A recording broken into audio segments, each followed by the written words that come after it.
Porter के लिए सलाह है कि जो आप ये हिटलरगिरी कर रहे हो ना, इसको थोड़ा सा संभाल लो, वरना केर से इन भैया ने बोला था कि मेरी आईडी को एक दिन के लिए प्लीज ब्लॉक कर दो। आ गई अपने पास पोर्टर की शाहपुरा रोड, शाहपुरा विलेज। कहाँ है शाहपुरा? लो जी, ये भी गई। तो भाई ये पोर्टर की ट्रिप है और मैंने एक्सेप्ट कर लिया है। ये पिकअप होना है यही तुगलकाबाद से ही, महरौली बदरपुर रोड से, और ये जाना सेक्टर 86 फरीदाबाद। सबसे पहली बात तो ये है कि पोर्टर दिखाता ही नहीं है ठीक से कि भाई फरीदाबाद है कि नोएडा है कि गुड़गांव है।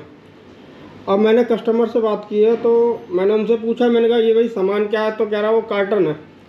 मैंने कहा ओवर साइज होगा? कह रहा हाँ मैं 50-60 रुपये एक्स्ट्रा दिला दूंगा। तो मैं कस्टमर से ऑर्डर कैंसिल कर दिया है। देखो इनने ये ऑर्डर कैंसिल हो गया।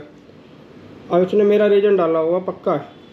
अभी ट्रिप मेरे पास से हटी नहीं है, ऑर्डर कैंसिल हुआ है। सिर्फ कैंसिल ट्रिप मैं दबाता हूँ यहाँ से। ये देखो कैंसिल हो गया, कैंसिल हो गई ट्रिप। चलो इसको ओके करते हैं और हम लोग सीधा यहाँ से जाते हैं कस्टमर केयर में।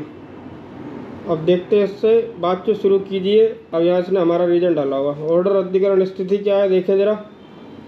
आपका ऑर्डर ड्राइवर कारण से कैंसिल कर दिया गया है। आपका अनुरोध है कि ऑनलाइन रहे और अगले ऑर्डर की प्रतीक्षा करें।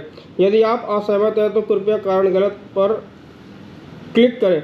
अब यहाँ पे कारण गलत है, कारण गलत लिखना ज़रूरी है भाई। कारण गलत है ये, इसलिए हम लोग कारण गलत कर देते हैं, वरना ये मेरी आईडी ब्लॉक कर देगा।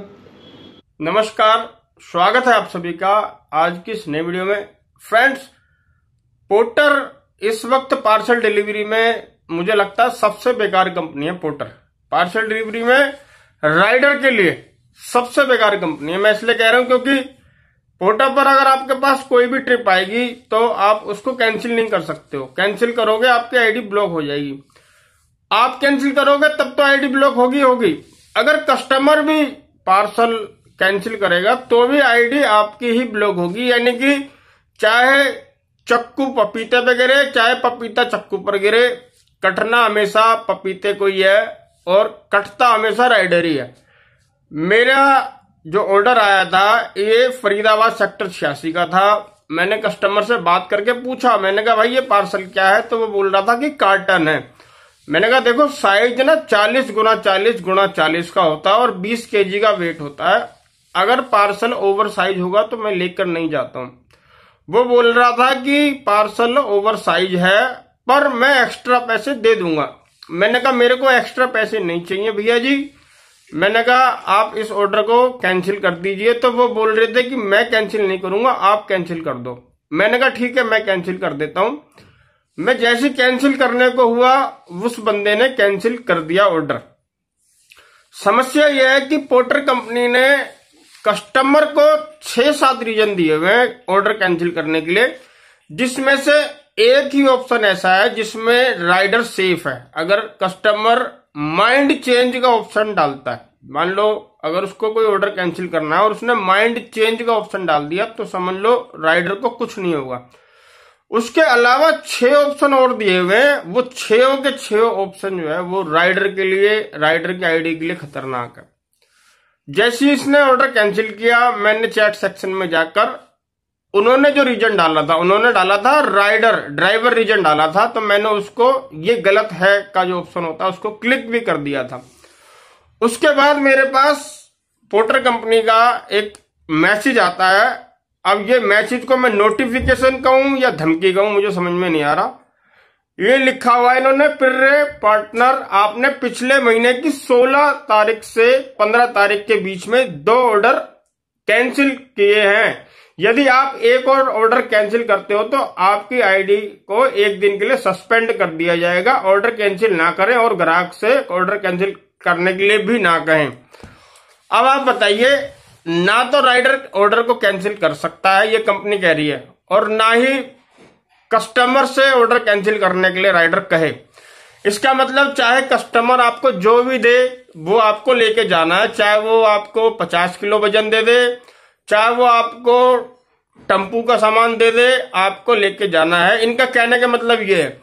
अब ये देखने में लगता तो ऐसे है जैसे कि एक नोटिफिकेशन दिया है पोर्टर कंपनी ने, जबकि ये सीधा सीधा राइडर को एक धमकी है कि अगर तूने अब दोबारा से कोई ऑर्डर कैंसिल किया तो मैं तेरी आईडी को ब्लॉक कर दूंगा।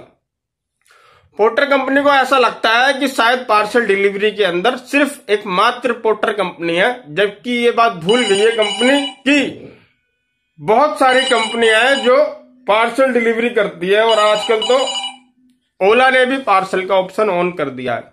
अच्छा, सवाल उठता है कि क्या पार्सल डिलीवरी की कंपनियां पहले कम थी जो ओला को भी पार्सल डिलीवरी में आना पड़ा?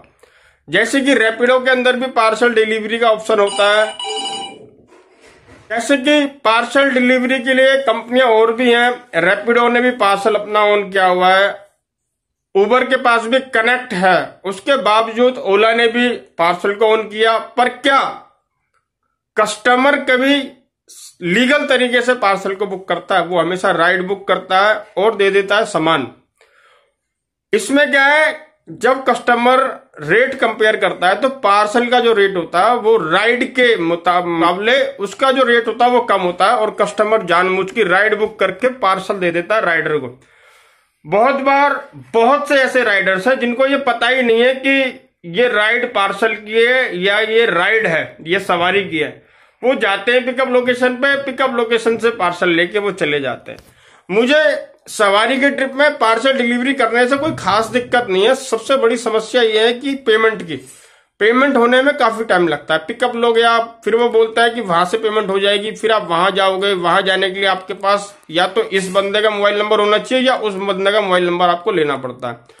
फिर आप उसको कॉल करेंगे, वो करोगे, फिर वो पार्सल लेने के लिए आएंगे, उसके बाद फिर पेमेंट का लफड़ा स्टार्ट होता है। फिर इनकी आपस में डिस्कशन होती है कि पेमेंट मैं नहीं दूंगा, तू देगा, तू नहीं देगा, मैं दूंगा। उसके बाद इनकी डिस्कशन क्लियर होती है और फिर कोई एक बंदा पेमेंट करता है। तो पार्सल के अंदर काफी ज्यादा समय बर्बाद होता है, जबकि राइड्स जो होती हैं उसमें समय बिल्कुल नहीं लगता है। या तो मोस्टली लोग जो है ऑनलाइन राइड बुक करते हैं, और अगर पेमेंट करनी भी होती है तो पेमेंट तो उसी बंदे को ही करनी है जो बाइक पर बैठ के जा रहा है, इसलिए वो फटाफट से पेमेंट कर देता है। इसका मतलब कस्टमर होशियारी करते हैं, और मैं राइडरों को हमेशा ये बात कहता भी हूं कि भाई जब भी आपके पास राइड आए और बंदा पार्सल दे तो उसको मना कर दो। हालांकि कई बारी मैं भी लेके चला जाता हूं, कई बारी मैं कहीं बाहर होता हूं और मुझे वापसी घर आना है तो मेरे पास राइड की बुकिंग आती है और पार्सल मिल जाता है, तो मेरी भी मजबूरी हो जाती है। मैं जानता हूं राइडरों की कभी कभी मजबूरी होती है, पर अगर मजबूरी ना हो तो कम से कम अगर कोई राइड बुक कर रहा है तो पार्सल नहीं लेना चाहिए। मजबूरी में तो हर कोई करता है, मान लो जिसको जाना अगर उस तरफ का राइड बुक करके भी पार्सल मिलेगा तो करना पड़ता है। पर सवाल ये उठता है कि पोर्टर कंपनी का जो ये रवैया है ये एक तरीके से हिटलर वाला रवैया है, और ये रवैया एक न एक दिन पोर्टर कंपनी को ले डूबेगा।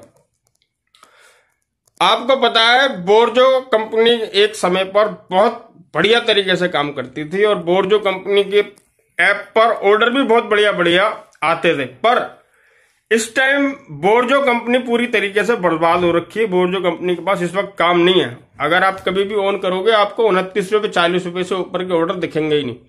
बोर्जो कंपनी के बर्बाद होने का कारण है जीपीएस, क्योंकि जब कस्टमर कोई पार्सल बुक करता है तो वो लोकेशन जो है कुछ और होती है और पार्सल कहीं और से लेना होता है, जिस वजह से ऑर्डर कैंसिल होते हैं। और ऑर्डर कैंसिल होने की परेशानी की वजह से कंपनी ने राइडर पर 200 रुपए तक का जुर्माना लगाना स्टार्ट कर दिया। यानी कि अगर कोई ऑर्डर कैंसिल करेगा राइडर तो उसको उसके वॉलेट में से 200 रुपए माइनस होते हैं, जिस वजह से राइडर ने कंपनी के साथ काम करना बंद कर दिया, और कंपनी ने काफी सारे राइडरों की आईडी को ब्लॉक कर देती है। बोर्जो ने आइडिया ब्लॉक कर करके सभी राइडरों के मन में से जो विश्वास था उसको तोड़ दिया, और यही कारण है बोर्जो कंपनी के बर्बाद होने का।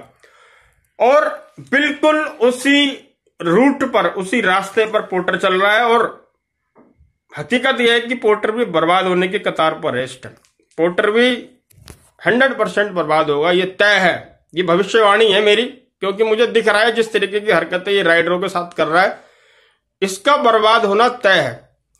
बात बात पर आईडी को ब्लॉक कर देना, कस्टमर केयर जो इन्होंने बिठाया हुआ है ये राइडर की सुविधा के लिए नहीं बैठाया इन्होंने, ये सिर्फ और सिर्फ कस्टमर की सुविधा के लिए बैठाया है। आपके पास अगर कोई ओवर साइज का पार्सल भी होगा तो भी ये कस्टमर केयर आपको कन्विंस करेंगे कि आप किसी तरीके से इस पार्सल को लेकर चले जाएं। कंपनी को आप कहोगे नहीं मैं नहीं लेके जाऊंगा या कैंसिल करना चाहता हूं, वो आपको कन्विंस करेंगे कि आप लेके जाओ उस पार्सल को। कैंसिल करने की दिशा में ये काम नहीं करेंगे।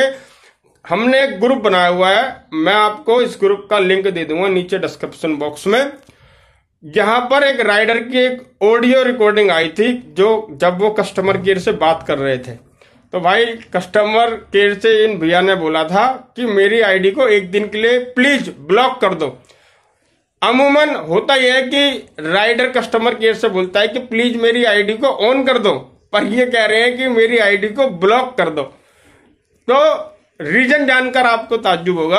ये कह रहे हैं कि मैं रेगुलर पोर्टर के साथ काम करता था और मैं काम कर रहा हूं, मेरी आईडी को पोर्टर ने एक दिन के लिए ब्लॉक कर दिया, तो फिर मेरे पास ऑप्शन के तौर पर उबर, ओला और रैपिडो था। वो कहते हैं मैंने उबर और ओला के साथ दबा के काम किया और पोर्टर से भी ज्यादा पैसा कमाया मैंने उस दिन। और वो कह रहे हैं कि मेरी पोर्टर की आईडी ऑन है, इस वजह से मेरा ध्यान जा रहा है पोर्टर की तरफ। इसलिए वो कस्टमर केयर से रिक्वेस्ट कर रहे थे कि भाई मेरी आईडी को एक दिन के लिए ब्लॉक कर दो ताकि मेरा पोर्टर पर से ध्यान हट जाए और मैं ओला उबर के साथ पार्सल डिलीवरी करके पैसा कमा सकूं। तो आप सोचो कि स्थिति ये आ गई है कि राइडर इतना परेशान है, हर रोज बेवजह राइडरों की आईडी को ब्लॉक कर देना। आईडी ब्लॉक करने से पहले कस्टमर केयर को राइडर से पूरे मामले की जानकारी लेनी चाहिए कि भाई क्या जानकारी, क्या हुआ है, क्यों आईडी आपकी ब्लॉक की जा रही है। बिना रीजन जाने आईडी को ब्लॉक करना यानी कि ये एक पक्षा काम है, एक पक्ष की तरफ का काम है, और ये जो रवैया है बिल्कुल ही गलत है।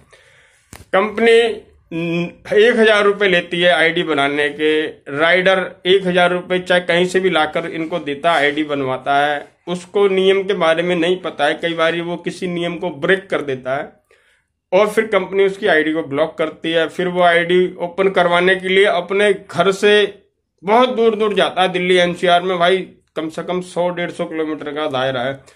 अब कोई 50 किलोमीटर से अपनी आईडी को खुलवाने आ रहा है, कोई 100 किलोमीटर दूर से अपनी आईडी को खुलवाने आ रहा है। पोर्टर का दिल्ली एनसीआर में ओखला में ऑफिस है, ओखला फेज 1 F7। अगर आप जीपीएस पर भी लिखेंगे Guru Nanak Bajaj service centre Okhla phase 1 तो आप पोर्टर के ऑफिस के पास आ जाएंगे, जहां पर डेली 100 से भी ज्यादा राइडर्स आते हैं ब्लॉक आईडी की समस्या को लेकर। पार्किंग में बाइक लगाने के बाद पहले पार्किंग की स्लिप मिलती है और आपको टोकन मिलता है और फिर उसके बाद आपका नंबर मिलता है, और फिर जाकर अगर आपको पता चले कि कंपनी आपकी आईडी नहीं ओपन कर रही है तो भाई उसका पूरा दिन खराब होता है, उसके पैसे खराब होते हैं, उसका फ्यूल खराब होता है, उसका दिन खराब होता है, उसकी किस्मत भी खराब हो जाती है। तो भाई कुल मिलाकर ये पोर्टर के लिए सलाह है कि जो आप ये हिटलरगिरी कर रहे हो ना, इसको थोड़ा सा संभाल लो, वरना मुझे जहां तक मैं अंदाजा लगा रहा हूं पोर्टर कंपनी का हाल बोर्जो से भी ज्यादा बुरा हो जाएगा, क्योंकि 70% से ज्यादा जो पार्सल मिलते हैं पोर्टर पर वो ओवर साइज होते हैं। उसमें से लगभग 15% जो होते हैं पार्सल वो इलीगल होते हैं, यानी कि कोई विस्की ऑर्डर कर रहा है या कोई कुछ पुड़िया में बनाकर न जाने क्या दे रहा है क्या नहीं दे रहा। आए दिन कोई ना कोई राइडर कहीं ना कहीं फंसता है, वो फिर अपनी समस्या कहीं ना कहीं हमारे पास तक पहुंचती है। और मेरे पास जैसे मैंने पोर्टर की आईडी ब्लॉक को लेकर काफी वीडियोस बनाई हुई है, तो मेरे पास डेली कम से कम 50 से ज्यादा कमेंट आते हैं मेरी वीडियो के अंदर आईडी ब्लॉक को लेकर। और मैंने अपनी उन वीडियो में बोला हुआ था कि मेरा नीचे डिस्क्रिप्शन बॉक्स में इंस्टाग्राम का लिंक है, तो इंस्टाग्राम पर भी डेली कम से कम 30 से 50 मैसेज आते हैं। और अभी हमने जो ग्रुप बना हुआ है उस ग्रुप का लिंक भी आपको नीचे डिस्क्रिप्शन बॉक्स में मिल जाएगा। वहां पर भी अब ब्लॉक को लेकर मैसेजेस आने लग गए और कस्टमर केयर के रवैये को रिकॉर्ड करके वहां पर जो है भेजा जाता है, और हम लोग सुनते हैं तो यार कभी कभी हंसी भी आती है और बहुत दुख होता है। तो भाई ये रवैया आप सुधार लीजिए, वरना मैं दोबारा दोहराऊंगा बोर्जो से भी बुरा हाल हो जाएगा आपका। बाकी आपकी इस पर क्या सलाह है मुझे नीचे कमेंट बॉक्स में कमेंट करके जरूर बताएं। मेरी सारी ड्यूटियां ऑन है, भी आपने सुना था 2 ऑर्डर मेरे पास आए हैं। मेरा दिन लगभग खराब हो ही गया, पर मैं काम करे बिगड़ तो रहता नहीं हूँ, डेली मैं काम करता हूँ। वीडियो आने वाले देखो यहाँ तक, ये वीडियो को लाइक कर देना, चैनल पर नए चैनल को सब्सक्राइब कर देना। मिलते हैं ऐसे तब तक के लिए जय हिंद, धन्यवाद।